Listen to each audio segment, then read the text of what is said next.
성도 여러분 반갑습니다. 오늘 거룩한 주일 예배를 통해서 말씀 안에서 많은 은혜 누리신 줄로 믿습니다. 이 저녁 시간 가정 예배를 통해서 우리가 함께 은혜를 나눌 본문 말씀 마가복음 6장 38절부터 44절까지에 있는 말씀입니다.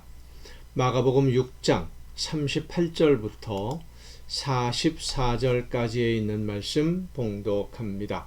이르시되 너희에게 떡 몇 개가 있는지 가서 보라 하시니 알아보고 이르되 떡 5개와 물고기 2마리가 있더이다 하거늘 제자들에게 명하사 그 모든 사람으로 떼를 지어 푸른 잔디 위에 앉게 하시니 때로 100명씩 또는 50명씩 앉은지라.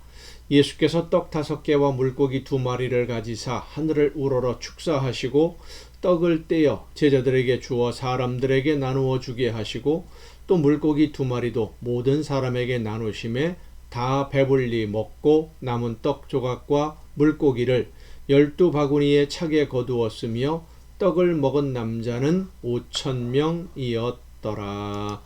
아멘. 빈들로 예수님을 찾아온 사람들을 목자 없는 양같이 보신 예수님이 하나님의 나라에 대해서 그들에게 말씀을 전하시다가 해가 저물어 갈 때 제자들은 예수님에게 현실적인 문제를 건의를 합니다. 사람들을 보내서 각자 알아서 숙식을 해결하게 하는 것이 좋겠다. 지극히 현실적인 방안이죠. 그러자 예수님의 말씀이 너희가 먹을 것을 주라 라고 말씀을 하십니다. 제자들의 상식으로는 5,000명이 넘는 사람들에게 음식을 공급한다라고 하는 것은 음식을 구하는 돈도 돈이지만 마을이 가깝지 않은 이 빈들에서 그 많은 음식을 한꺼번에 구하는 것은 도저히 불가능한 자신들의 능력 밖의 일이었다고 생각했습니다.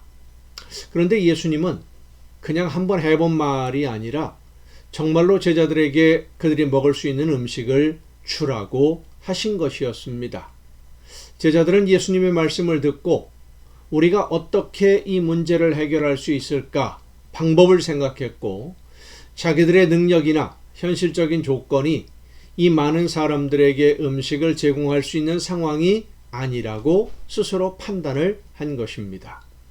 자신들의 상식적인 수준으로 사람의 일반 상식으로 볼 때 불가능한 일이었기 때문이죠. 그러나 예수님이 제자들에게 말씀하시는 것은 그들에게 음식을 주는 것은 내가 할 일이니까 너희들은 심부름을 하라는 그런 말씀이었습니다.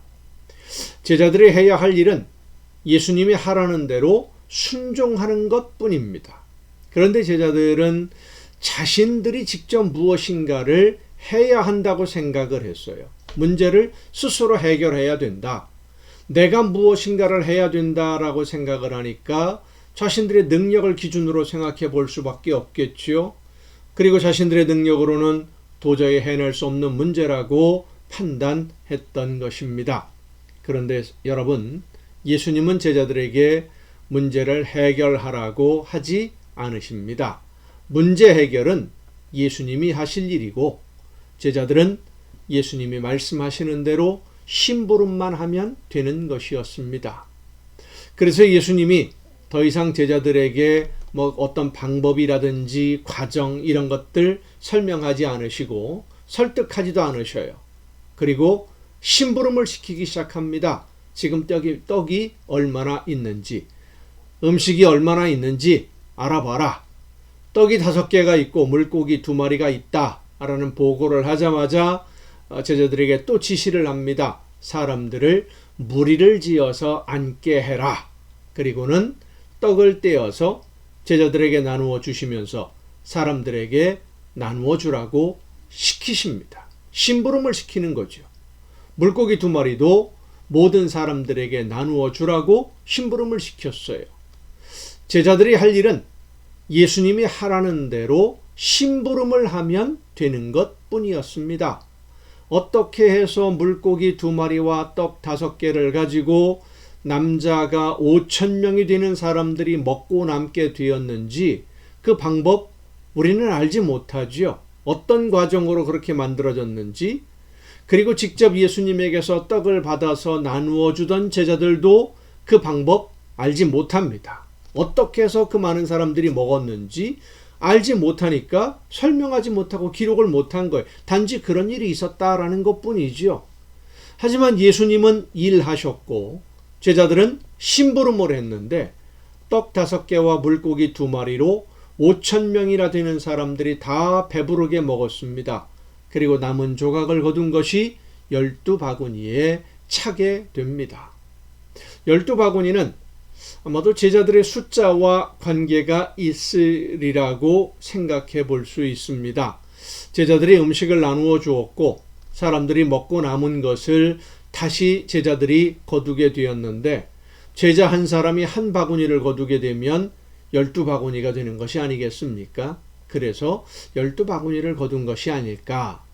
이 기적의 역사에서 우리가 중요하게 생각해야 될 것은 제자들이 한 일은 심부름을 하는 것뿐이었다는 사실입니다.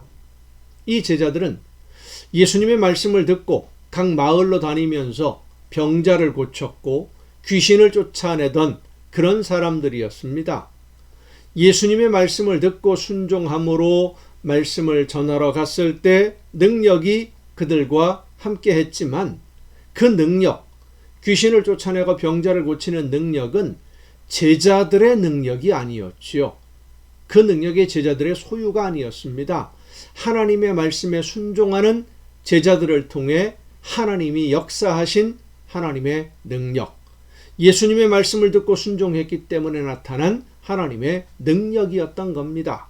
그래서 너희가 이들에게 먹을 것을 주라 라고 하는 예수님의 말씀에 이거는 우리의 능력을 넘어서는 능력 밖의 일이다. 우리는 할 수 없는 일이다 라고 제자들은 판단했던 겁니다. 하지만 예수님은 제자들에게 문제를 해결하라고 하지 않으셨습니다. 문제 해결하고 일하시는 것은 예수님이 하시는 일이고 제자들은 심부름만 하면 되었습니다.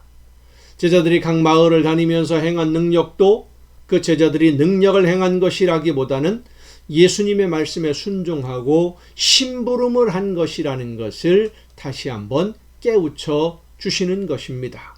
성도 여러분, 오늘도 예수님은 일하십니다. 하나님은 일하십니다. 그리고 우리에게 심부름을 하라고 하십니다. 심부름 잘하는 종이 되고 순종 잘하는 일꾼이 되어서 하나님이 원하시는 모든 일을 아름답게 이루어가는 하나님의 자녀로 열매를 맺는 여러분 모두가 될 수 있기를 간절히 바랍니다. 기도하시겠습니다. 오늘도 크신 사랑으로 저희들의 모든 것을 주관해 주시고 인도해 주시는 아버지 하나님, 하나님의 말씀 안에서 말씀하시는 대로 순종할 때에 놀라운 능력이, 성령의 역사하심이 그 순종을 통해서 나타나게 되고 열매를 거두게 될 줄로 믿습니다.